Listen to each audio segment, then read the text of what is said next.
Lagos, the nation's commercial capital. This is the news at 10. Live from Channels Television. Reporting tonight, Anne Waodo.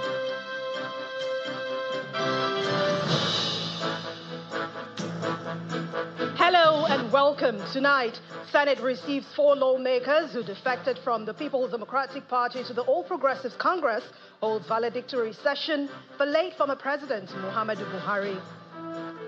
House of Representatives gives the green light to President Tinubu's external borrowing plan and joins the nation in paying tribute to the late President Buhari.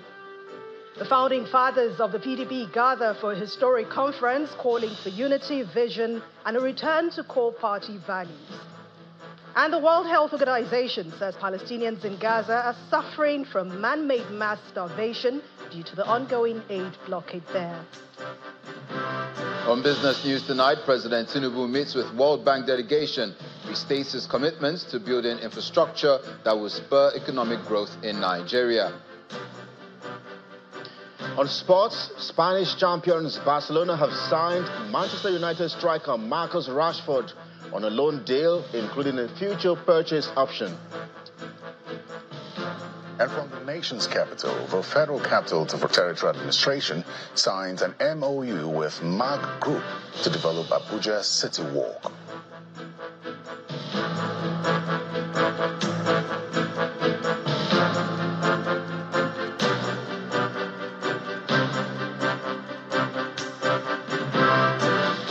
Tonight, we begin with politics, as each day comes with something new, including defections from one party to the other. Well, the All Progressives Congress, the APC, has taken a significant step towards securing 2/3 majority in the Senate, following the defection of 4 senators from the main opposition People's Democratic Party, the PDP. And this brings the number of APC senators to 73, short of 73-member threshold, which is required for a 2/3 majority in the Senate.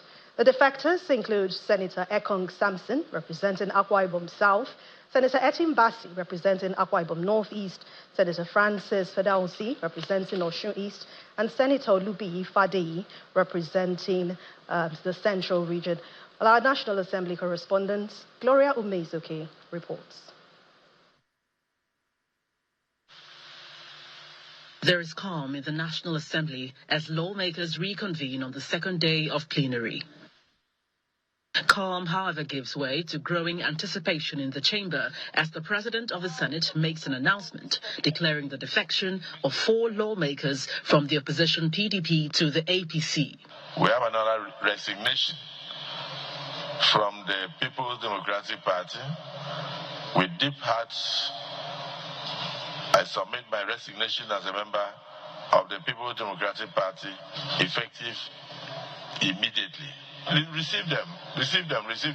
I want to sincerely welcome our colleagues, thank you, to the All Progressives Congress, and to note that, yes, indeed, this cannot be the end. The Senate had earlier relaxed its rules to allow the presence of some high-profile APC officials, including the former Minister of Labour, Dr. Chris Ngige, who were present in the chamber to witness the wave of defections. Clearly, with the latest shift, APC now commands 70 seats in the 10th Senate, up from 50 it held at the commencement of the current assembly in June 2023, and edging closer to a 2/3 majority, while the PDP's numbers have shrinked to 28. For us, this is not about number. It is about further reminding us that we have a very serious job to do. As scheduled, the Senate holds a special session in honor of late former President Muhammadu Buhari, where eulogies poured in for the late general, who passed on July 13, 2025. He was a very, very humble person. He was a very, very honest person. And he was also humorous. It was President Buhari and leading his economic team, chaired by the Vice President, Professor Oshibanjo, bail out states. Otherwise, states would have collapsed. This country would have been in total mess. Today, Buhari is there. Nobody would be there with him except him and his good deeds. So we should do all good for our country, for ourselves, for our families, for our responsibility given to us by God. He didn't carry anything along, no properties, no wife, nothing. Only good deeds that he left behind. May his soul rest in peace. May we now rise for the condolence session.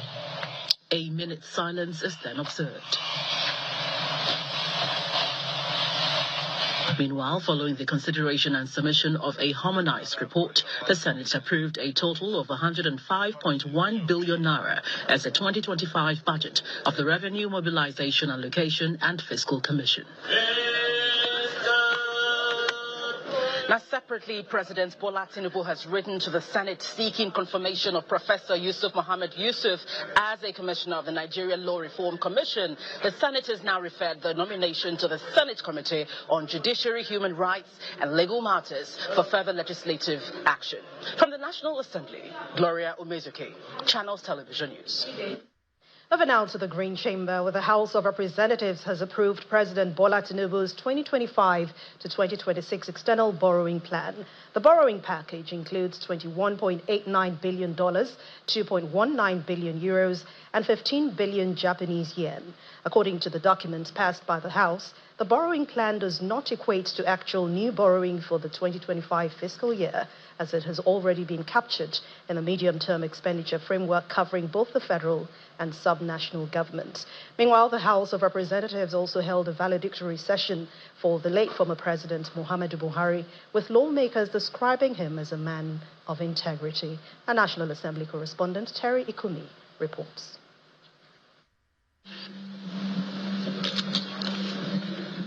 What would turn out to be a long day for members of the House of Representatives begins with yet another round of defections. I have the honor to respectfully convey for Representatives Taufik Ajilesuru and Emmanuel Olusanya, both from Osun State, defect from the People's Democratic Party to the All Progressives Congress. And Representative Marcos Onobun, the only PDP lawmaker from Edo State, joins the APC as well. Can you please appreciate our new members? The House then goes into a closed-door session for about an hour and resumes with an unplanned valedictory session for late former President Muhammadu Buhari, with the Deputy Speaker presiding. Was one man who was not compromised, but who lived within his modest means whenever he found himself or wherever he found himself. We remember him because growing up in primary school, when he was the military head of state, I was one of the young chaps he picked from the primary school, and we were trained to form the White Brigade, the war against indiscipline. Both myself and Shagaya, and maybe Honorable Sessi, I'm not sure, will not be here if he didn't assent to the Not Too Young to Run bill. Let the legacy of President Buhari and whatever disagreements we may hold about his tenure unite us now. In this chamber, where he labored alongside us to build a stronger Nigeria, let us resolve to carry forward his commitment to integrity, his commitment to accountability, his commitment to service. His life reminds us that leadership is not about perfection, but about steadfast dedication to the public good. The brief valedictory session ends, and the House considers the report of its Committee on Aid, Loans and Debt Management for the approval of President Tinubu's request for an amended borrowing plan for the 2025-2026 fiscal year. The new borrowing plan seeks to accommodate the Lagos-Calabar Coastal Highway project as well as the Nigeria Universal Communications Access project. The committee, in the course of the assignment, observed that the borrowing plan does not equate the actual new borrowing for the 2025 fiscal year, as it has already been captured by the Midterm Expenditure Framework, MTEF, covering both the federal and state governments. In the second report, Mr. Chairman, it was noted that the federal government has been complying with the implementation of the provisions of the Pension Reform Act 2014. The committee also highlights that part of the loans will be used to fund priority projects such as railways, security, agriculture, power plants, housing, and digital connectivity. Terry Ikumi, Channels Television News. On drug trafficking. Ahead of the National Executive Committee meeting of the People's Democratic Party scheduled for Thursday, July the 24th, the chairman of the PDP Governors Forum is hosting a caucus meeting of the party at the Bauchi State Governors Lodge in Abuja. In attendance are 5 serving governors of Oyo, Bauchi, Plateau, Adamawa, and Zamfara states, PDP's National Secretary Samuel Anyanwu, the acting national chairman Umar Damagum, and some other members of the party's Board of Trustees. Thursday's NEC meeting is expected to ratify some decisions reached by the PDP National Working Committee and take a position for the planned National Elective Convention. Meanwhile, a stakeholders conference of the People's Democratic Party was also held earlier in the nation's capital, Abuja, with a resounding message from some of the party's founding fathers saying you cannot be professing membership of the People's Democratic Party and be working for the interest of other political parties. Well, that warning is to party members who continue to associate with other political parties, including the African Democratic Congress, the ADC.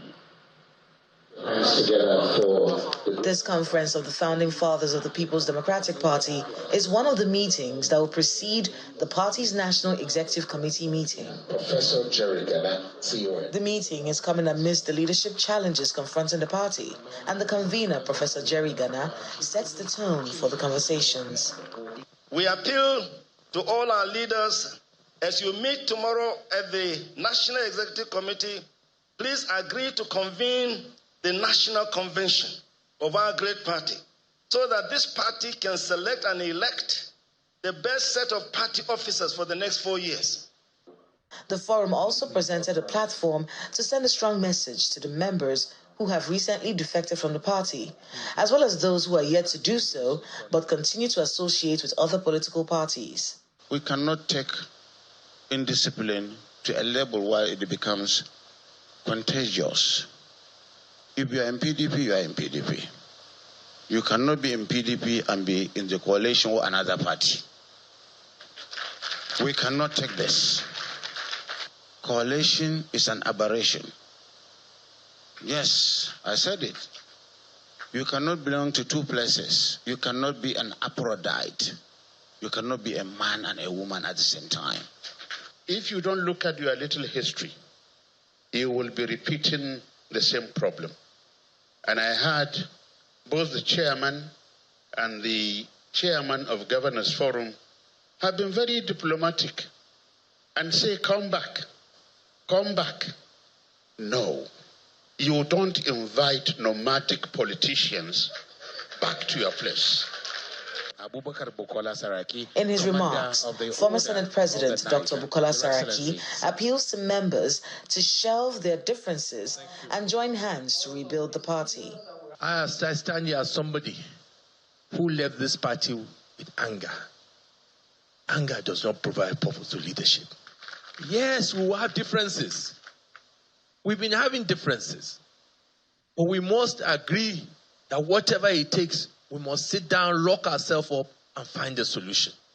Conveners of this meeting are hoping that resolutions from the conference will go a long way to help the party resolve some critical issues affecting the PDP when it holds its 101 edition of her National Executive Committee meeting. In part two, after the break, the Federal High Court sitting in Lagos strikes out the 12.3 billion naira charge filed by the EFCC against the chairman of Honeywell Group, Obal Tudeko, and 3 others. Please join us again.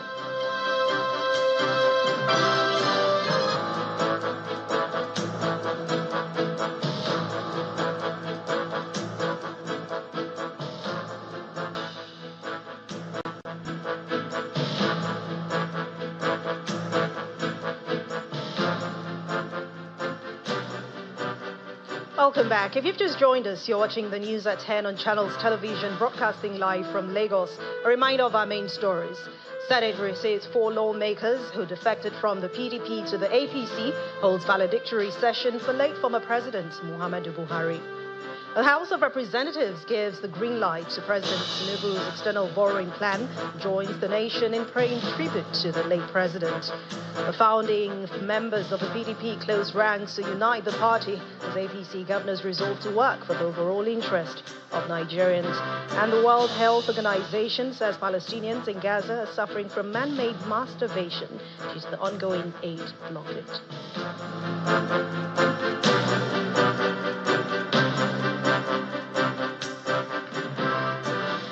For the ruling All Progressives Congress, the APC, governors elected under that platform have vowed to work for the overall interest of Nigerians, irrespective of the outcome of the National Executive Committee meeting of the party, which is scheduled to hold on July the 24th, 2025, at the Presidential Villa. Addressing journalists after the meeting of the forum held behind closed doors, the chairman of the forum and governor of Imo State, Hope Uzodinma, the appointment of a new national chairman to replace Mr. Abdullahi Ganduje, who resigned from the position in June, among other issues. Okay, we had the Progressive Governors Forum meeting in preparation to tomorrow's National Executive Committee meeting of All Progressive Congress. And it's part of the consultative arrangements among governors and the critical stakeholders to strengthen our party programs and also plan on how best to serve Nigeria better as the ruling party. So we met as governors, and we are now leaving to go and meet with the leader of the party, the president. And by tomorrow 2 p.m., the National Executive Committee of our great party will be meeting to also discuss issues of importance to our great party and how best, primarily, how best to serve Nigeria better. Excited with the results we are getting so far from the reforms. We are still thinking also on how best to ensure the dividends of these reforms penetrate to the grassroots so that Nigeria will, at the end of the day, receive the prosperity they've been yearning for all these years. I think that is about what we met at our meeting.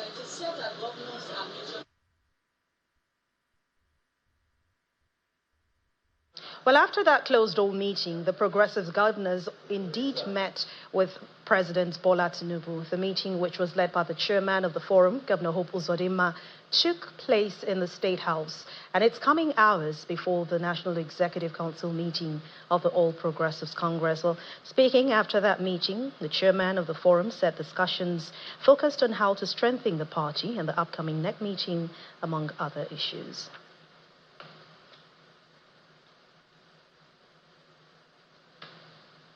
We head to the courts now. The Federal High Court took the 13 counts charge filed by the Economic and Financial Crimes Commission, the EFCC, against the chairman of Honeywell Group, Dr. Oba Otudeko, the former First Bank boss, BC Onosoya, and 2 others who over alleged non-performing loan transactions. The charge was withdrawn following submissions by EFCC's counsel, Senior Advocate of Nigeria, Rotimi Oyedepo, to the court on the matter. It had been amicably resolved between the nominal complainants, First Bank of Nigeria, and the first defendants, Oba Otudeko. The counsel to Oba Otudeko, Senior Advocate of Nigeria, Bode Olanipekun, also told Justice Chukwu Jeku Aneke that all issues leading to the charge had been resolved.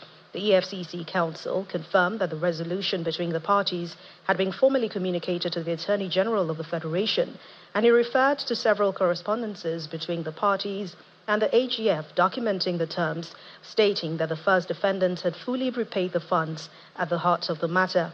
Following the confirmation of all defense counsel that the matter had been amicably resolved, Justice Aneke struck out the charge. In a swift reaction, the General Counsel to Honeywell Group, Olasunbo Abolaji said the court's decision has reaffirmed the company's unwavering commitment to good governance, transparency, and responsible corporate conduct. In a statement made available to journalists, Abolaji also said that Dr. Tudeko has over 6 decades contributed to Nigeria's economic and institutional development, including distinguished tenures across banking and public service. His leadership at First Bank was defined by stability, stewardship, and strategic vision. The group has reaffirmed its commitment to creating value through enterprise in food, energy, infrastructure, and financial services. In the meantime, the former Group Managing Director of First Bank Nigeria, Dr. Labisi Onosoye, has also reacted to the court's decision.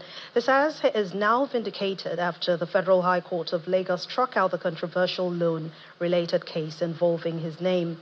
His counsel, Senior Advocate of Nigeria, Adeyinka Olumide Fushika, has told the court that he had no objection to the withdrawal of the suit, as he attended the first meeting of the parties with the AGF and was happy that the matter has now been resolved. The media advisor to the retired banker, Michael Osuni, who spoke to journalists after the case, also strongly affirmed Mr. Onosoye's innocence and said the principal had always been determined to clear his name. Mr. Osuni says, from the beginning, we have maintained that he did nothing wrong as he was not actively involved in the approval process for the transaction as investigated by the EFCC about 8 years ago. Dr. Onosoye has never taken part in any form of fraud in his over 3 decades of service in the Nigerian financial sector. He also maintained that Mr. Onosoye demonstrated his innocence early by voluntarily presenting himself to the court at each sitting to prove that he had nothing to hide. Mr. Onosoye, who retired voluntarily as First Bank Group Managing Director in 2015 after years of meritorious service, said the case had been particularly painful because of the attempted damage to his legacy.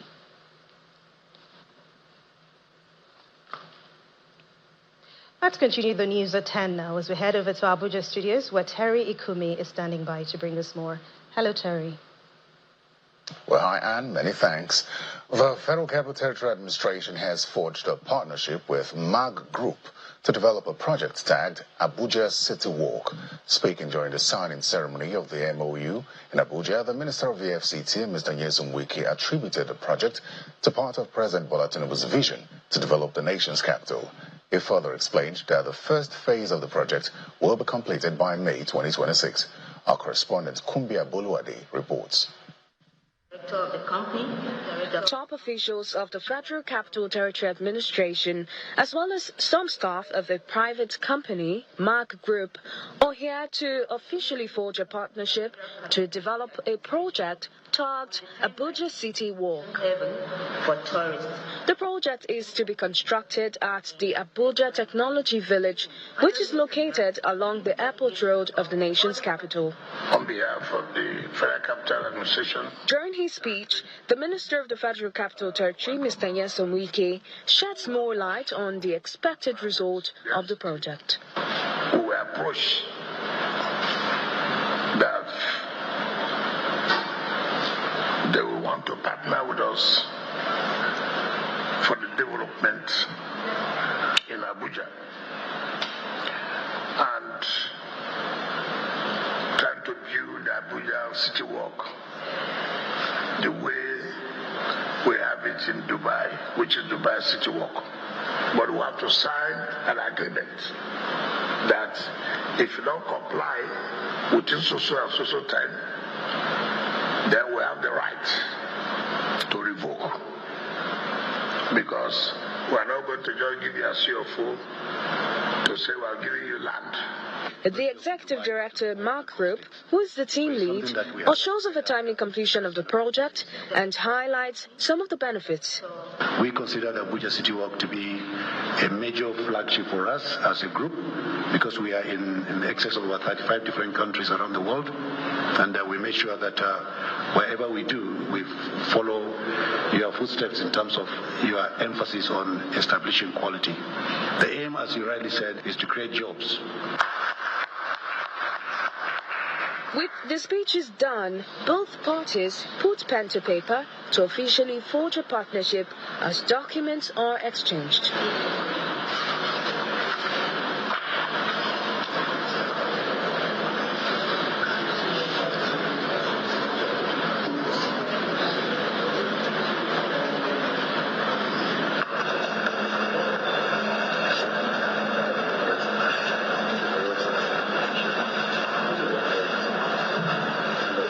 project will be carried out in phases, and the first phase is expected to be completed in May 2026 and commissioned by President Bola Tinubu during his 3rd anniversary. From Abuja, Kumbi Abuluade, Channels Television News. And while investment in inclusive agribusiness has been recognized as a crucial driver for achieving food security across Africa, however, realizing this goal necessitates strong public-private partnerships that harness resources, expertise, and innovative solutions. This was the general theme of a public-private dialogue held in Lagos to mark the conclusion of To Scale, a Dutch government-funded initiative focused on expanding agricultural production in the continent. The event seeks to maintain momentum, fostering the ongoing growth of inclusive agribusiness to enhance food security, strengthen local markets, and create opportunities for youth and women beyond To Scale. Stakeholders gathered to celebrate the achievements and impact of To Scale program, an acronym for Towards Sustainable Clusters in Agribusiness, through learning in entrepreneurship as it approaches its final year. Cars that can fly. The event features the premiere of the documentary Food Soldiers, which highlights inspiring success stories from the field and To Scale's interventions in advancing food security and sustainable agricultural development since its inception in 2012. Well, operating as individuals. The program implementers also launched an interactive magazine that synthesizes the knowledge and experience the program has developed. The program director shares lessons learned throughout the journey, which have been instrumental in refining the program's strategies. As a program, we had to adapt to the new realities and refine how we collaborate on the ground.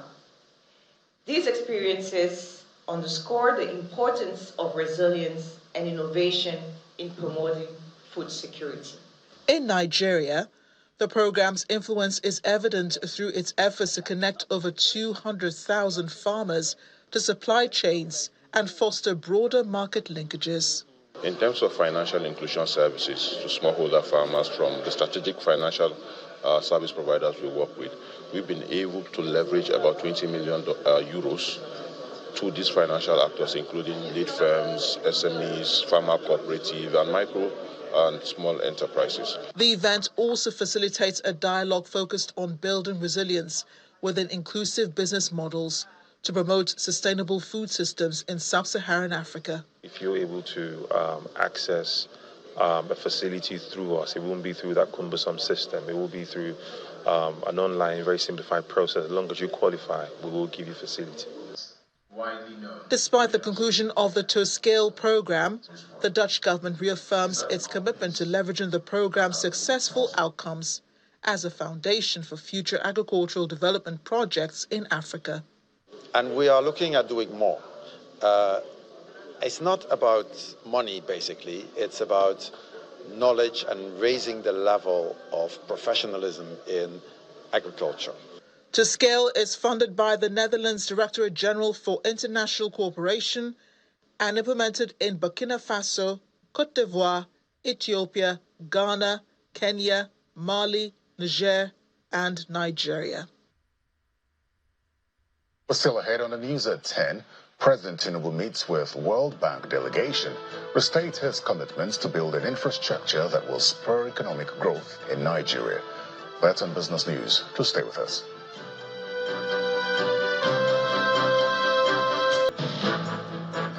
The Niger Delta Development Commission, NDDC, has assured that it will make further investments in agriculture to empower more youths of the region and boost sustainable livelihood.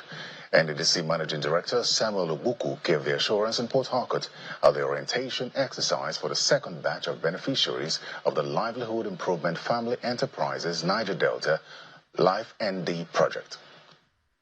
So we can now go gathered here in Port Harcourt, the River State capital, are 567 beneficiaries of the second batch of the Livelihood Improvement Family Enterprises Niger Delta Life ND project in River State. Number 3. Why you are still standing? The Life ND project, a tripartite program of the NDDC, The federal government, IFAD, and state governments focuses on empowering rural youth and women in agriculture, particularly in poultry and aquaculture value chains. The goal of the project is to transform the rural economy, ensuring increased income, food security, and job creation for youth, women-headed households, and persons with disabilities through agri-enterprises development using the incubation model. This project will not succeed without you people, the youth, and the women, and our communities who are ready to give us the space to work and contribute meaningfully to food security, job creation, income generation, and general increase in productivity and way of life of our youth and women in the region. According to the representative of the managing director of the NDDC, the program, which targets over 38,000 youths and women in the Niger Delta, will see the beneficiaries trained and mentored in agricultural enterprises and given access to modern farming techniques, financial support, and market linkages to grow their businesses. As the NDDC, we are proud to be part of this transformative initiative. Our role as a key partner in the federal government of Nigeria, NDDC, IFAD partnership, is not just about providing resources. It is about ensuring that we equip the youth, women-headed households, and people living with disability with the necessary skills, tools, and networks to succeed.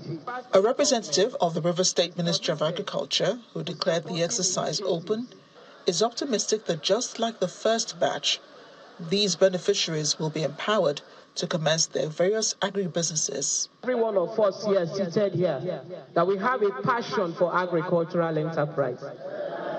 And that whatever thing that is given to you, whatever inputs that will be given to you, will be rightly used for the right scheme that these funds have been provided for.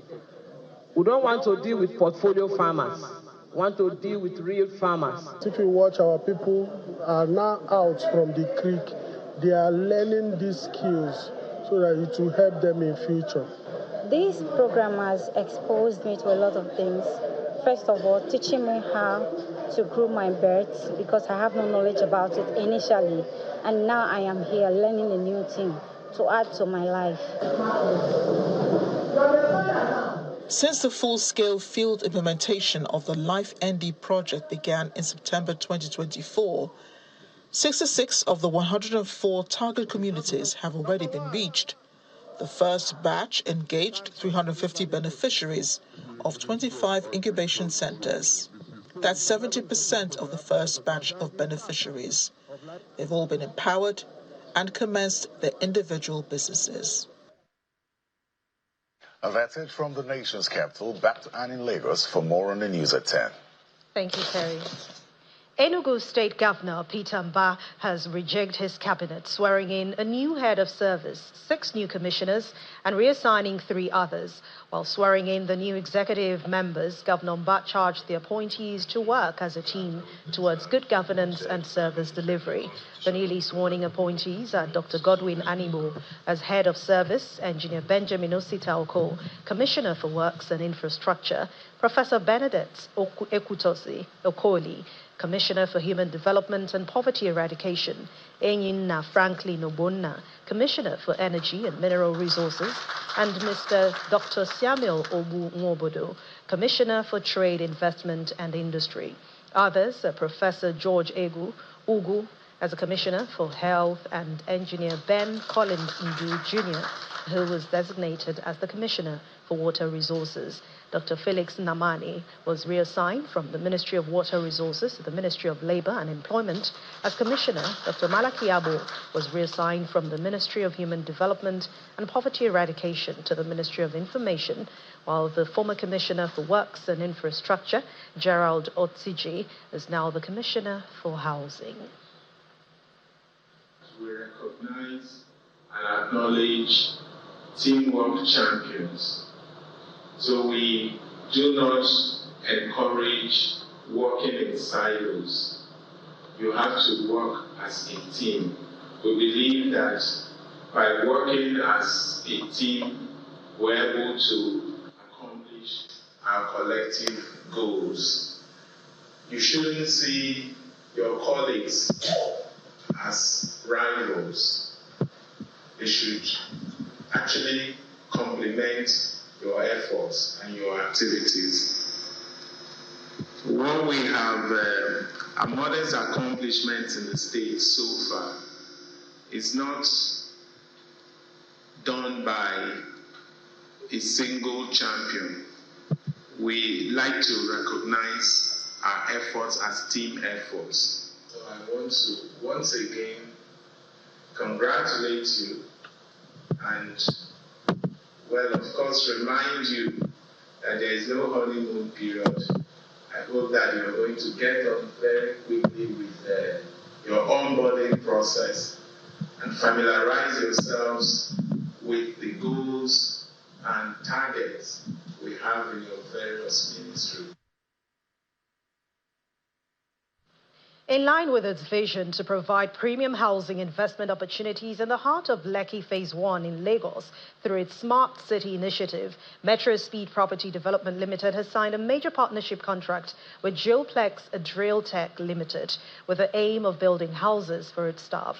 At the ceremony, the CEO of Metro Speed Group, Dele Oyefuga, said the partnership will be mutually beneficial as it will greatly enhance the vision of the company.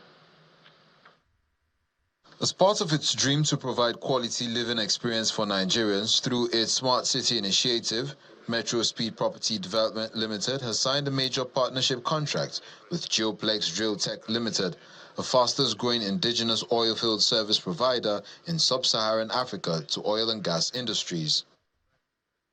The contract signing ceremony, which took place at the Geoplex office in Lagos, validates the firm's mission as its lofty smart city ideas continue to gain traction with multinationals. Speaking after the contract signing ceremony, the president of Geoplex Drill Tech Limited explains the reason his organization joined forces with Metro Speed Group. As a Nigerian indigenous company, we want to empower personnel, to be able to own a home. And it's the reason we looked around and said, who can we do this with? And secondly, the leadership in Metro Speed. We have absolute confidence in them. We see a lot of integrity, we see a lot of professionalism, and we see a lot of know-how that they're deploying in the planned Metro Smart City.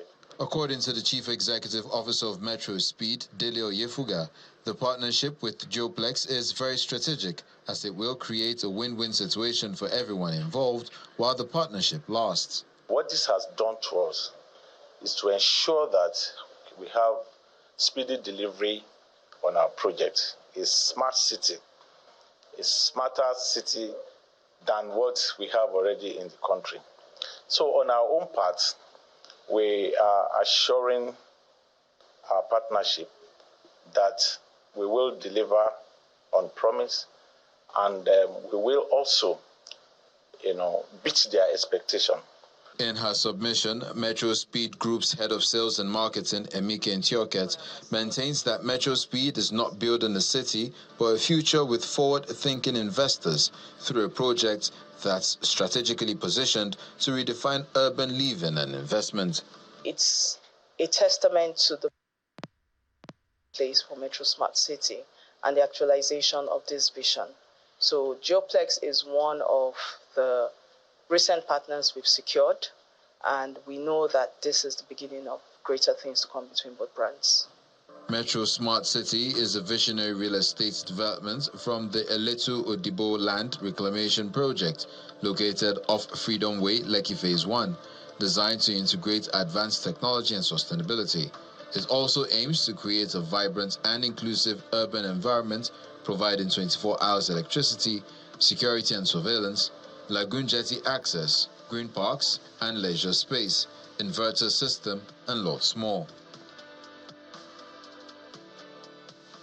Let's now join Dominic Iwu as it takes us through more stories from the world of business.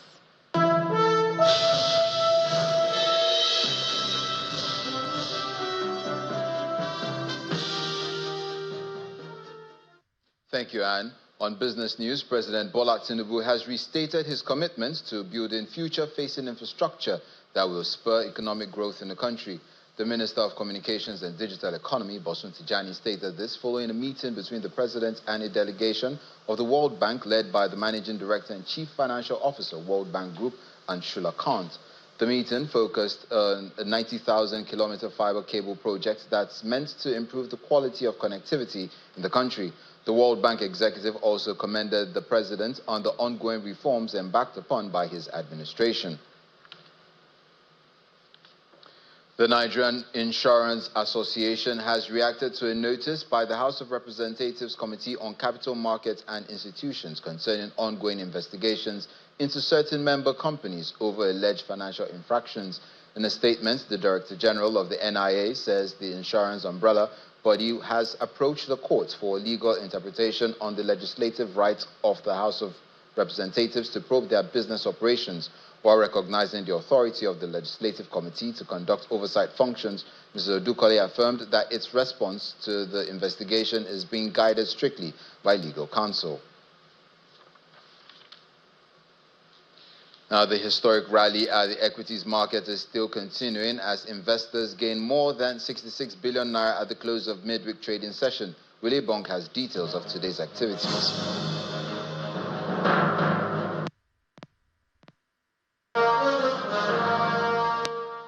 Welcome to the stock market report. Today it was a battle between the bull and the bear for leadership in the market. Now the bull still gained the upper hand as we see it eking out a 0.08% gain to take the index to 132,557 points from 132,451 it closed with yesterday. And this is thanks to bargain hunting in Aradel and we see the oil and gas index up 0.21% there. And investors also bought shares in Dangote Sugar from the consumer goods sector, positive for a second day. Honeywell Flour and Nestle, that stock gained 40 naira, added 40 naira to its share price today. And that offset the losses we saw in Lafarge from the industrial goods sector. Now the momentum from yesterday, the index edged up 0.44%.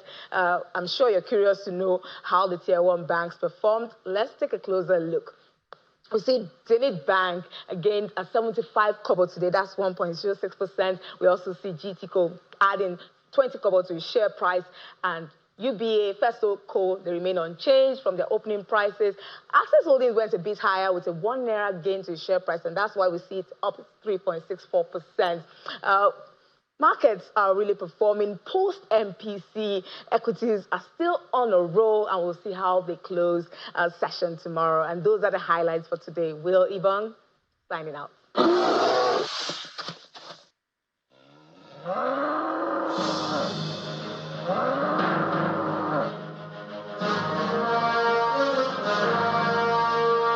It's also a positive close across board for major global stock markets as investors react to U.S. President Donald Trump's sealing of trade deals ahead of the impending deadline. Here are some of the closing numbers.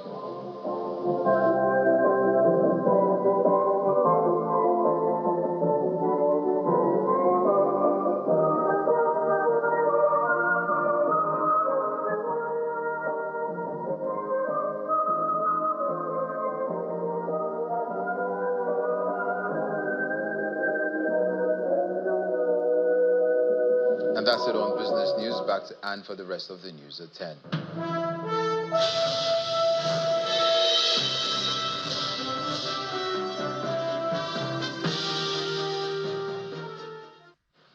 Thank you, Dominic. Outside our shores, more than 100 international aid organizations and human rights groups are warning of mass starvation in Gaza and pressing for government to take action. Here's Simon Puser with more international news and around the world in 5. Good evening and welcome to the Channel Studios here in London with your international news around the world in 5. More than 100 aid agencies have warned that mass starvation is spreading across Gaza. They accuse Israel of a siege and say Israel is not allowing food inside Gaza to be distributed. The agency's statement says they are witnessing their own colleagues and partners waste away before their eyes. On Tuesday, the Hamas-run health ministry in Gaza said that 33 people had died of malnutrition in 48 hours. Israel, which controls all border crossings in Gaza, said there were 950 trucks worth of aid currently waiting in Gaza for international organizations to pick up and distribute. We continue our work despite the spreading famine, the severe shortage of food supplies. I haven't had a single meal in the past 2 days. I'm barely holding on. My family is also struggling. They can't access even the most basic necessities. We were forced to flee our home in Deir al-Balah because of the ongoing military operation. Right now I'm sleeping at my workplace because there's nowhere else to go. President Volodymyr Zelensky has signed a bill that critics say weakens the independence of Ukraine's anti-corruption bodies, sparking protests in several cities and drawing international criticism. After the bill passed, hundreds of people gathered in Kyiv for the biggest anti-government protest since the start of Russia's full-scale invasion in February 2022. The new law grants the Prosecutor General of the National Anti-Corruption Bureau and Specialized Anti-Corruption Prosecutor's Office, and critics say it undermines their authority. Zelensky said both agencies would still work, but needed to be cleared of Russian influence. The son of a British couple detained by the Taliban 5 months ago says he fears they may die in prison. Peter Reynolds and Barbie were arrested on the 1st of February while returning to their home in central Bamiyan province in Afghanistan. Their son, Jonathan Reynolds, said their health was rapidly deteriorating, with his father suffering serious convulsions from anemia and malnutrition. The UN has warned that they could perish in such degrading conditions if they do not receive medical care at once, calling their detention inhumane. President Donald Trump says the US has agreed to a massive trade deal with Japan, one of the country's largest trading partners. Japan has agreed to invest $550 billion in the US, while its goods sold to America would be taxed at 15% when they reach the country, below the 25% tariff Trump had threatened. Mr. Trump said on social media that Japan would open its economy to US goods, including cars, trucks, rice, and certain agricultural products. Japan's Prime Minister welcomed the announcement, saying it was the lowest figure to date among countries with trade surpluses with the US. I just signed the largest trade deal in history, I think maybe the largest deal in history with Japan. We worked on it long and hard, and it's a great deal for everybody. I always say it has to be great for everybody. It's a great deal. A lot different from the deals in the past, I can tell you that. I'm going to call to order. Meanwhile, Canadian Prime Minister Mark Carney has said his country will not accept a bad deal simply to reach a trade agreement with the US, as a deadline of the 1st of August looms before US President Donald Trump begins to impose new tariffs.